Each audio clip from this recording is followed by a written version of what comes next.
नमस्कार, मैं हूं रंजीत झा और आप देख रहे हैं न्यूज पीआर। इस वक्त की बड़ी खबर मैं आपको देने जा रहा हूं। चुनावी रणनीतिकार प्रशांत किशोर ने एक बहुत ही बड़ा अनाउंसमेंट कर दिया है on camera.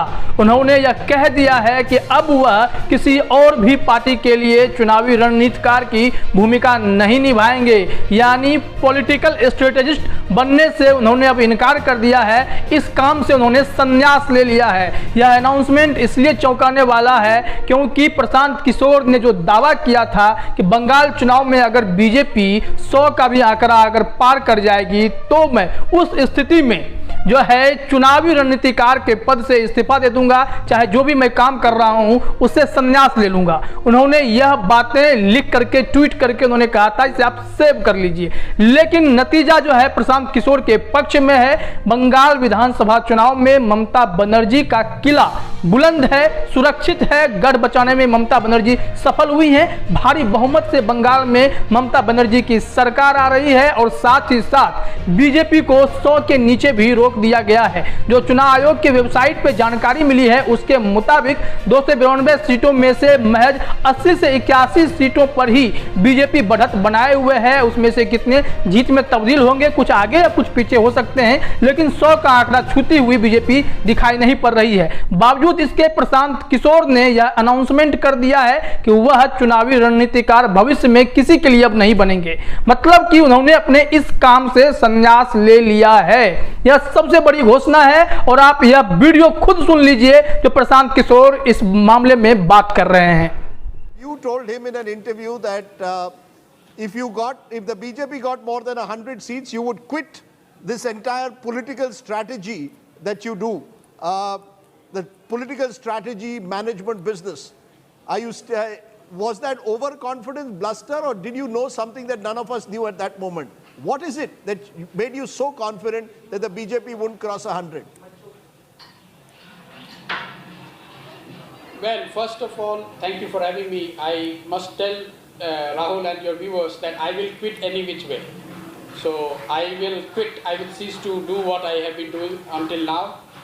It's just that I'm glad God has been kind that I'm quitting. I'm able to quit after the victory and after being proven right that BJP will not cross 100. One minute, you're saying you're never going to do this again. You will never again advise anyone you will never again run or advise anyone for a campaign.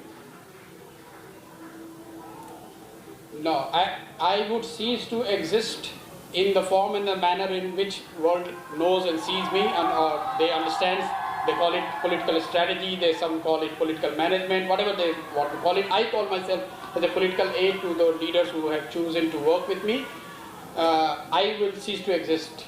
Can I just say, Prashant, maybe this is because... तो सुना आपने, प्रशांत किशोर ने यह स्पष्ट कर दिया है कि वह अब इस काम से संन्यास ले चुके हैं। आगे कोई भी पार्टी आएगी उसके लिए वह चुनावी रणनीतिकार का काम तो बिल्कुल नहीं करेंगे। ऐसे में ही उनसे सवाल भी पूछ दिया गया, अगर आप चुनावी रणनीतिकार नहीं रहेंगे तो कौन सा काम करेंगे।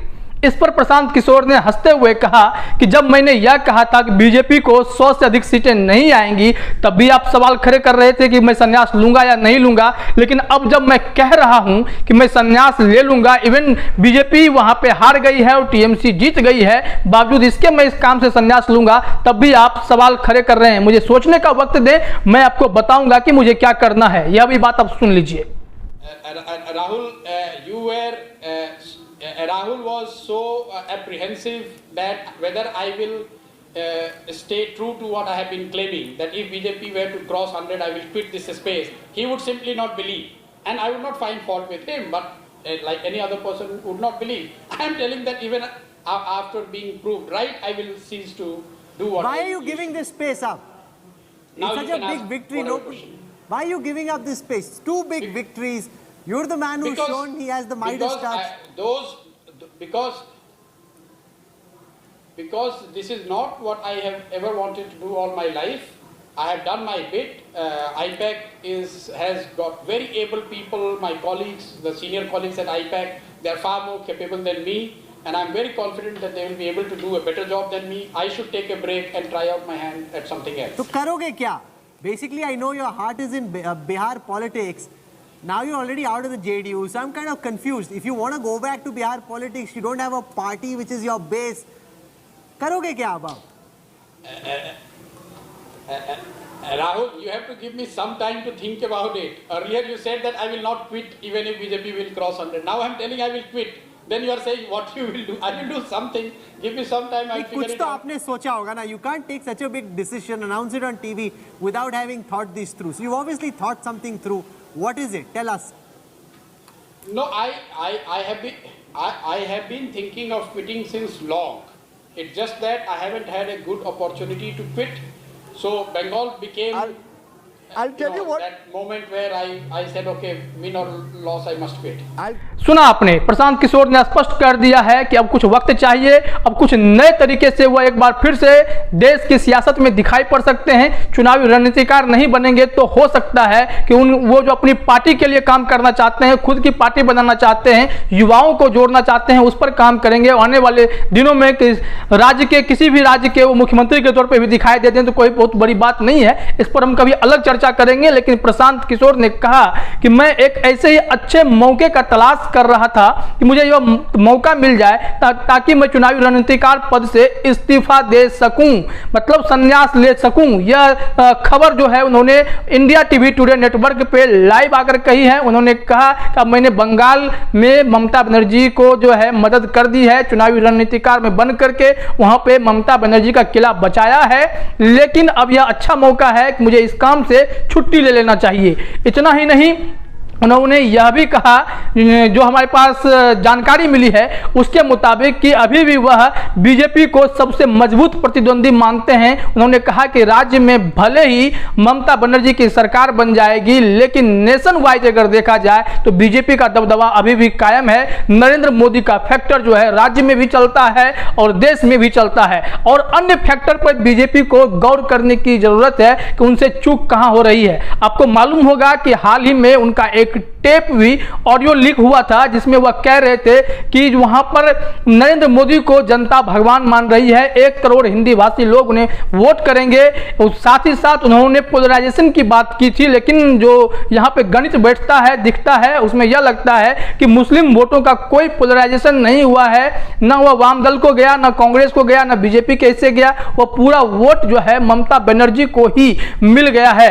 ऐसे में यह माना जाना चाहिए कि बंगाल में ममता बनर्जी का जादू बरकरार है, लोगों ने फिर से भरोसा जताया है। बावजूद इसके बड़ी बड़ी रैलियां वहां देखने को मिली थी बीजेपी की ओर से, इन पर आरोप भी लगे थे कि रैलियों की वजह से बंगाल में कोरोना विस्फोट होगा। इन तमाम चीजों के बावजूद ममता बनर्जी विवादों में भी रही, बीजेपी भी वहां पे हो हल्ला करती रही, इसके बावजूद बंगाल में ममता बनर्जी का जादू बरकरार है और इसके पूरा श्रेय जो है वह प्रशांत किशोर को जाता है। उन्होंने रणनीति बनाई, उस हिसाब से उन्होंने काम किया, वह रणनीति काम भी कर गई।